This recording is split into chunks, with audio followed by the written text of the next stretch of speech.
요즘 일본 젊은이들이 심상치 않습니다. 그들의 입에서 계속 오르내리는 이 한 문장. 일본이 망할 거라는 예언 들어봤어? 그 예언들은 규슈의 무녀의 입에서 나왔다고 하는데요. 난카이 대지진, 쓰나미, 태풍과 가뭄, 그리고 엔저 현상까지 다 맞춘 무녀의 예언들. 그 예언이 하나의 유행처럼 일본의 메신저를 통해서 전파되었고, 일본의 수백 명의 젊은이들이 일본은 답이 없다고 말하며 이 나라를 떠나겠다고 선언하고 있습니다. 심지어는 일본의 중장년층에게 예언을 무시하지 말라며 목소리를 내고 있다는데요. 대체 무슨 사연인지 지금 바로 비디오를 재생해 보겠습니다. 잠깐 1초밖에 안 걸리는 좋아요 버튼을 눌러주시면요. 비디오가 잘 돌아간대요.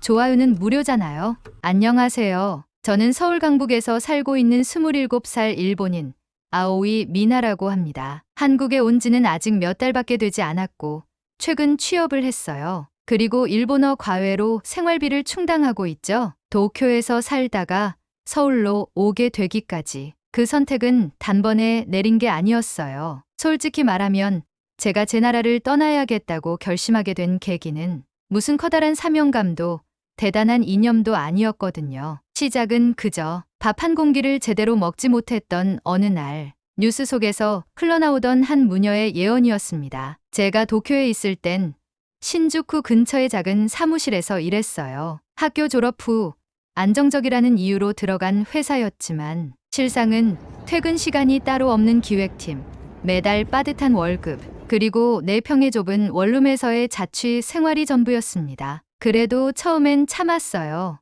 다들 이렇게 사는 거겠지.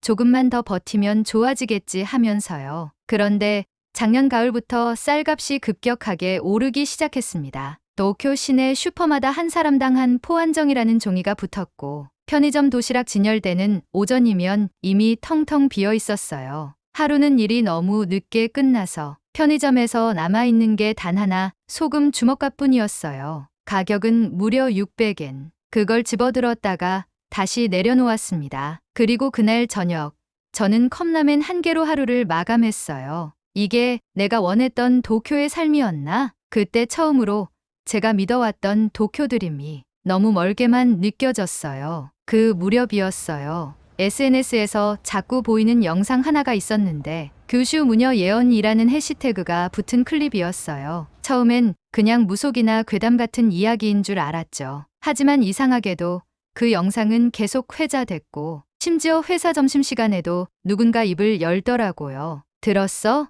그 할머니가 예언했던 쌀값이 얘기 진짜야. 규슈에서 살아생전 예언을 했다는 사야코 할머니. 흰 옷을 입고 조용히 앉아 천천히 말하는 모습. 다들 처음엔 장난처럼 웃다가 나중엔 진지해졌어요. 수많은 사람들이 예언 할머니에게 들은 예언들을 모아놓았는데 모두 일본의 재앙에 관한 내용이었어요. 곡식의 무게가 무너질 것이다.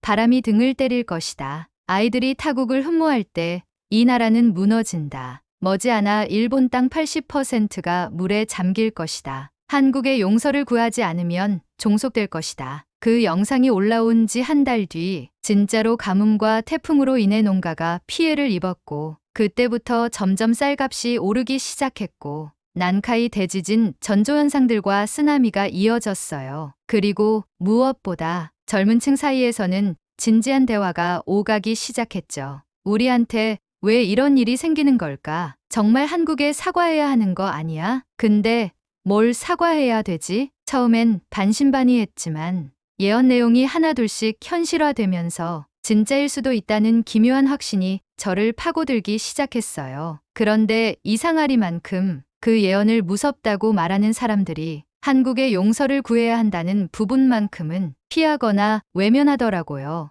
아, 그건 그냥 덧붙인 말이지. 우리 세대랑은 아무 상관없잖아. 그 말들이 저를 더 혼란스럽게 만들었어요. 사실 저는 한국을 꽤 좋아했습니다. 제 인생 최고의 한국 드라마는 나의 아저씨였고 매일매일 유튜브로 K-팝 영상을 틀어놓고 음악을 즐기곤 했죠. 특별한 계기가 있었던 건 아니에요. 그냥 마음이 갔어요. 그리고 대학교 3학년 때 전 남자친구랑 한 번, 졸업 후 친구들이랑 한 번, 총 2번 한국 여행을 갔었어요. 전 남자친구와 여행은 생각도 하기 싫고요. 친구들과 여행은 서울이 아닌 전주로 떠났어요. 한국에 전통가옥인 한옥이 많다고 들어서 친구들과 한복을 입고 전통가옥 체험을 하고 싶었거든요. 그중 가장 기억에 남는 추억은 비 오는 날 식당 아주머니가 이거 들고 가요 하며 우산을 건네주시던 장면. 그 기억은 아직도 선명하게 남아 있어요. 따뜻하고 익숙하고 감성을 자극하고 뭔가 어렴풋이 느껴졌던 정이라는 감정이 한국을 더 좋아하게 만들었던 것 같아요. 반면 도쿄는 점점 차가워졌어요. 출근길에 지하철 안에서 사람과 눈 마주치는 것도 부담이고 회사에선 다들 요즘 쌀값도 올랐는데 밥은 먹고 다니냐라는 말조차 농담처럼 던졌어요. 그런 날이 계속되면서 저는 점점 도쿄가 싫어졌습니다. 결국 어느 날 책상에 앉아 있던 저는 도쿄의 하늘을 보며 생각했습니다. 참고 살아라. 그게 사회란 거야. 너도 곧 익숙해질 거야. 그 말들을 수없이 들었지만 익숙해지기 싫은 삶도 있다는 걸 그날 확실히 깨달았습니다. 그렇게 저는 휴가를 내고 고향 시즈오카로 내려갔습니다. 부모님과 이 이야기를 꼭 해야겠다는 생각이 들었거든요. 그리고 그게 제 인생을 통째로 바꾸게 될 대화의 시작이었습니다. 도쿄에서 내려온 그날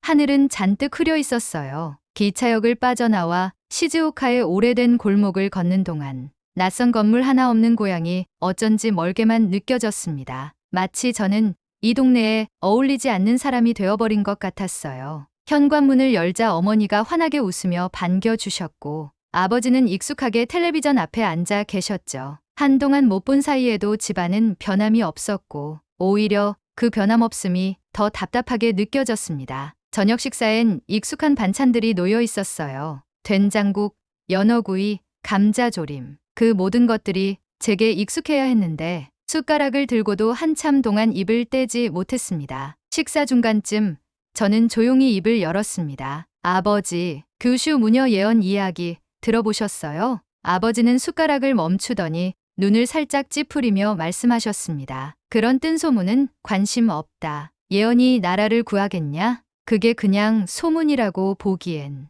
요즘 돌아가는 현실이 너무 겹쳐 보여서요. 곡물값 폭등, 기후 문제, 청년 실업 다 맞아떨어지잖아요. 설령 맞았다 쳐도 그런 건 우연일 뿐이야. 저는 잠시 숨을 골랐습니다. 그리고 예언 속 한 문장을 꺼내들었죠. 한국의 용서를 구하지 않으면 종속될 것이다. 그 말이 저는 자꾸 마음에 남아요. 아버지의 손이 멈췄습니다. 숟가락을 조용히 내려놓고 조금 단단한 목소리로 말하셨습니다. 그건 그냥 정치적인 말장난일 뿐이다. 우리는 이미 많은 걸 했고 이제는 더 이상 끄집어낼 필요 없어. 과거는 과거일 뿐이야. 하지만 아버지, 그게 문제잖아요. 과거는 과거다라고 말하면서 아무것도 바꾸려 하지 않는 거요. 사과를 한 적도 없고 책임을 진 적도 없잖아요. 그건 정부가 알아서 할 문제야. 개인이 나설 일이 아니고 괜히 정치적인 갈등을 더 키울 필요도 없어. 그냥 조용히 지나가면 되는 거다. 그 말 묵인하라. 조용히 지나가라. 저는 그 순간 머릿속에서 무언가 확 끊어지는 소리를 들은 것 같았습니다. 아버진 늘 그렇게 말씀하세요. 참아라. 지나가라. 그냥 받아들여라. 근데 전요, 이제 안 돼요. 참고 싶지 않아요. 지진 정보가 일상이 되고 밥 한 공기조차 쉽게 못 사 먹고 미래에 대해 이야기하면 그건 내가 어려서 그래라는 말만 듣는 사회에서 이제 정말 더는 못 살겠어요. 아버지는 조용히 고개를 돌렸고 어머니는 제 눈치를 보며 말을 꺼내셨습니다. 미나야, 내가 얼마나 힘든지 엄마도 알아. 그치만 너무 감정적으로 생각하지 말고. 아뇨, 엄마. 이건 감정이 아니라 판단이에요.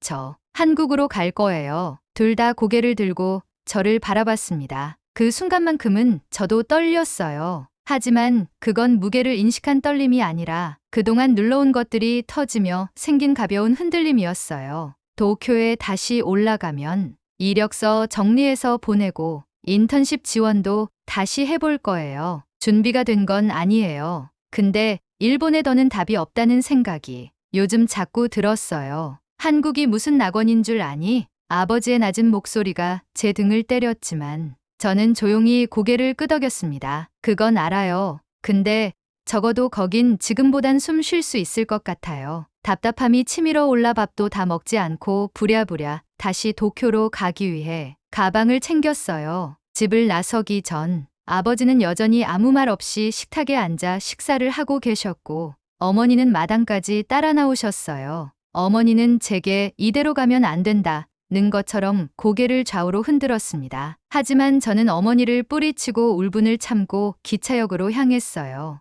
밤 기차를 타고 도쿄로 돌아오는 길, 창밖의 어둠 속에 비치는 제 얼굴이 무척 낯설게 보였어요. 처음으로 부모님과 그렇게 심하게 말다툼을 했고 처음으로 나는 일본이 이래서 안 되는구나란 생각이 들었습니다. 한참 동안 멍하니 앉아 있는데 휴대전화가 진동을 울렸습니다. 어머니에게서 메시지가 도착해 있었어요. 미나야, 너의 인생은 너의 것이야. 가고 싶은 곳으로 가렴. 엄마는 언제나 내 편이야. 그 순간 눈물이 왈칵 쏟아졌습니다. 그 한 줄의 문장이 지금까지 누구에게도 들어보지 못했던 진짜 위로처럼 느껴졌어요. 이대로는 안 되겠다. 그제야 제 마음이 확실히 굳었습니다. 고향집에서 도쿄로 돌아온 저는 가방을 내려놓기도 전에 컴퓨터를 켰습니다. 진짜로 간다. 입 밖으로는 이미 말했지만 이제는 행동으로 옮길 차례였어요. 한국에 있는 기업들의 채용 공고를 찾기 시작했습니다. 일본어가 가능한 외국인 인턴을 모집하는 글들 중 스타트업과 콘텐츠 회사들을 중심으로 10군데 넘게 북마크했죠. 이력서는 밤새 다듬었습니다. 일본에서 했던 프로젝트와 자격증, 포트폴리오를 영어와 한국어로 병기에 만들었고 자기소개서에는 이렇게 썼습니다. 일본에서 태어났지만 한국이라는 사회에서 제 가능성을 다시 시험해보고 싶습니다. 과거에 대한 책임을 느끼는 청년으로서 지금의 삶을 더 진실하게 살고 싶습니다. 보내는 손이 떨렸지만 한 건씩 제출할 때마다 확실히 나는 움직이고 있다는 감각이 생겼어요. 며칠 뒤 2군데 회사에서 메일이 왔습니다. 화상 면접 가능하신가요? 저는 전날 밤까지 복장과 인사를 연습했고 면접 당일엔 정장 셔츠를 입고 원룸 책상에 앉았습니다. 모니터 너머로 보이는 한국어 면접관의 첫 인사에 긴장이 확 올라왔지만 천천히 말해도 괜찮습니다라는 한마디에 조금 안심할 수 있었어요. 면접이 끝나고 이틀 뒤 한 곳에서 메일이 왔습니다. 제목은 이렇게 시작되었어요. 인턴십 최종 합격 안내. 읽는 순간 모니터를 덮고 한참을 멍하니 앉아 있었어요. 그건 단순히 일자리를 구했다는 기쁨이 아니라 나는 이제 정말 간다는 실감이었어요. 비행기를 타고 저는 한국에 도착했어요. 서울은 생각보다 더 쌀쌀했고 말도 잘 안 통하니까 공항에 내려서부터 마음이 좀 붕 뜬 느낌이었어요. 숙소는 강북 쪽 반지하 원룸이었는데 처음 문 열고 들어갔을 땐 내가 진짜 여기서 살 수 있을까 하는 생각부터 들더라고요. 방은 작고 눅눅했고 가구도 없고 그래도 계약은 해버렸고 일단 눕고 나니 현실감이 확 왔어요. 그날 저녁 배가 고파서 한국 배달 앱을 설치해 봤는데 뭐가 뭔지 하나도 모르겠는 거예요. 결국 번역기 돌려가면서 겨우 김치찌개 하나 시켰고 그걸 방바닥에 앉아서 먹는데 그냥 멍했어요. 나 진짜 왔구나 그 생각만 계속 돌았어요. 며칠 뒤 인턴십 첫 출근을 했어요. 회사 건물은 좀 오래돼 보였고 직원들은 전부 한국인이었어요. 저는 콘텐츠 번역이랑 SNS 글 올리는 걸 도와주기로 했는데 솔직히 말해서 처음엔 하나도 못 알아들었어요. 회의 때 무슨 말 하는지도 잘 안 들리고 누가 저한테 말 걸면 늘 죄송합니다. 다시 말씀해 주세요부터 시작했어요. 몇 번 그렇게 반복하다 보니까 눈치 보이고 자꾸 위축되더라고요. 그래도 같이 일하던 직원들은 진짜 친절했어요. 디자인팀 윤정 언니는 제가 잘 못 알아듣는 것 같으면 슬쩍 옆에 와서 따로 설명해 줬고 기획팀 태균 씨는 제가 혼자 남아있을 때 종종 오늘 힘들었죠? 이렇게 말도 걸어줬어요. 그런데 딱 한 달 지나고 나서 회사에서 연락이 왔어요. 정말 열심히 하셨는데 이번엔 정규직 전환은 어렵게 됐습니다. 예상은 하고 있었지만 진짜 그렇게 되니까 확 무너지더라고요. 인턴 끝나고 나면 뭔가 달라질 줄 알았거든요. 그날 집에 와서 컴퓨터도 안 켜고 그냥 불 꺼놓고 누워 있었어요. 그러고 한참 누워 있으니까 생각이 꼬리에 꼬리를 물더라고요. 이제 뭐 하지? 한국까지 와서 이러고 있는 게 맞나? 그냥 돌아갈까? 일본으로 돌아가면 말 안 통해서 쩔쩔맬 일도 없고 친구도 있고 부모님도 계시고 적어도 혼자는 아니잖아요. 근데 이상하게도 도쿄 생각이 나면 마음이 더 답답해졌어요. 거긴 제가 아무리 발버둥 쳐도 그건 내가 아직 어려서 그래 같은 말이나 들을 곳이니까요. 쌀값 오르고 청년은 일자리 없고 사회는 잘못을 인정 안 하고 그냥 모른 척하는 분위기. 생각해보면 제가 한국에 오고 싶었던 건 여기가 좋아서가 아니라 일본이 도저히 못 견디겠어서였던 것 같아요. 한국에선요, 제가 뭘 잘 못하면 이해해요. 저도 처음엔 그랬어요. 이렇게 말해주는 사람들이 있었어요. 처음엔 그게 되게 낯설었는데 계속 듣다 보니까 그래, 여기선 실수해도 다시 할 수는 있겠구나. 그런 생각이 조금씩 들더라고요. 며칠 고민하다가 그냥 결정했어요. 돌아가면 뭐가 달라질까? 지금 여기서 버텨보는 게 맞는 것 같아. 그래서 한국어 회화 과외를 신청했고 생활비를 벌어야 하니까 일본어 과외도 시작했어요. 온라인으로 진행했는데 생각보다 많은 한국인들이 원어민과 대화를 하기 위해 결제를 해주었어요. 그 와중에 제 또래 같아 보이는 한 학생이 수업 끝나고 물어봤어요. 선생님, 왜 한국에 오셨어요? 그 말 듣고 조금 웃었어요. 여기서 한번 살아보고 싶었어요. 아무도 나 대신 책임져 주지 않는 세상에서 내가 제 인생을 한번 책임져 보려고요. 그러자 그 학생도 저에게 말했어요. 한국도 젊은 층이 힘든 건 마찬가지예요. 하지만 우리들이 더 노력한다면 지금보다 나은 삶을 사는 게 가능하지 않을까요? 한국은 과거에 힘들었던 시기도 모두 극복했으니 그 힘을 믿어보려고요. 그 말이 딱 지금 제 상황 같았어요. 그런데 요즘 들어 제게 연락 오는 사람들이 부쩍 늘어나기 시작했어요. 대학교 동기, 전 회사 동료, 심지어 몇 년 동안 연락 없던 선배까지. 미나, 너 아직 한국에 있어? 살만해? 거기 괜찮아? 전부 같은 질문을 해요. 그리고 곧장 이어지는 말은 다 비슷합니다. 나도 이제 일본이 너무 싫어. 한국에서 살면 좀 나을까? 예전엔 제가 그런 얘기를 하면 에이, 그래도 일본이 낫지 하던 사람들이었는데 지금은 오히려 먼저 한국 이야기를 꺼냅니다. 실제로 일본에서 청년층의 한국행이 눈에 띄게 늘고 있어요. SNS에서도 K민이라는 말이 해시태그로 붙고 한국어 학원을 등록했다는 인증도 자주 보여요. 처음엔 혼자라고 생각했는데 이젠 제가 움직인 방향이 그렇게 특별한 일만은 아니었다는 걸 느끼고 있어요. 그리고 요즘 친구들이 제게 가장 많이 하는 말이 있어요. 야, 한국은 어때? 진짜 살아볼 만해? 예언 따라 여기서 뒤지느니 나 한국 가서 살고 싶어서. 그럴 땐 솔직하게 말해요. 힘들긴 한데 그래도 버틸 수는 있어. 여긴 좀 다르더라. 이상하다고 생각되는 건 이상하다고 말할 수 있어. 그럼 이해를 해주고 같이 문제를 해결하려고 해. 일본 꼰대들이랑 완전 달라. 그래서 나한테는 맞는 것 같아. 편한 말 한마디에 공감해주는 사람도 있고 혼자 사느라 외롭겠다며 밥 한 끼 같이 먹자고 말해주는 사람도 있고 그런 일들이 쌓이다 보니까 여기가 외국이 아니라 조금은 내가 살아갈 곳이 되어가는 것 같아요. 그리고 지난주 드디어 좋은 소식이 하나 생겼어요. 그동안 꾸준히 이력서 돌리고 면접 보던 회사 중 한 곳에서 정식 채용이 결정됐어요. 서울에 있는 한 스타트업 기업이에요. 일본어 콘텐츠와 한국 콘텐츠를 연결하는 일이고 앞으로는 기획 업무도 조금씩 맡아볼 기회가 생길 거라고 하더라고요. 면접 끝나고 연락이 왔을 때 진짜 눈물이 날 뻔했어요. 처음 도쿄 원룸에서 이력서 쓰던 그날이 떠올랐고 한국어 수업 들으면서 발음 틀릴까봐 말 한마디 꺼내기도 조심스러웠던 시절도 생각났어요. 아, 나 진짜 여기까지 왔구나. 그 기분이 뭔가 복잡했지만 제 안에서 뚜렷하게 다가오는 한 단어는 살 수 있다였어요. 앞으로 저는 여기서 더 잘 살고 싶어요. 누구보다 성실하게 그리고 제가 가진 기술과 감정, 언어를 이 사회에 조금씩 보태가면서 살아가고 싶습니다. 누가 대신 미안하다고 말해주지 않아도 저는 제 몫의 책임을 이곳에서 하루하루 살아내는 걸로 대신하고 있어요. 그리고 바람이 있다면 제가 고향에서 마주했던 그 예언이 지금의 일본 중장년층에게는 단순한 이야기나 소문이 아니라 정말 진지하게 생각해봐야 할 문제가 되었으면 좋겠어요. 미안하다는 말 너무 늦지 않게 꺼낼 수 있기를 바랍니다.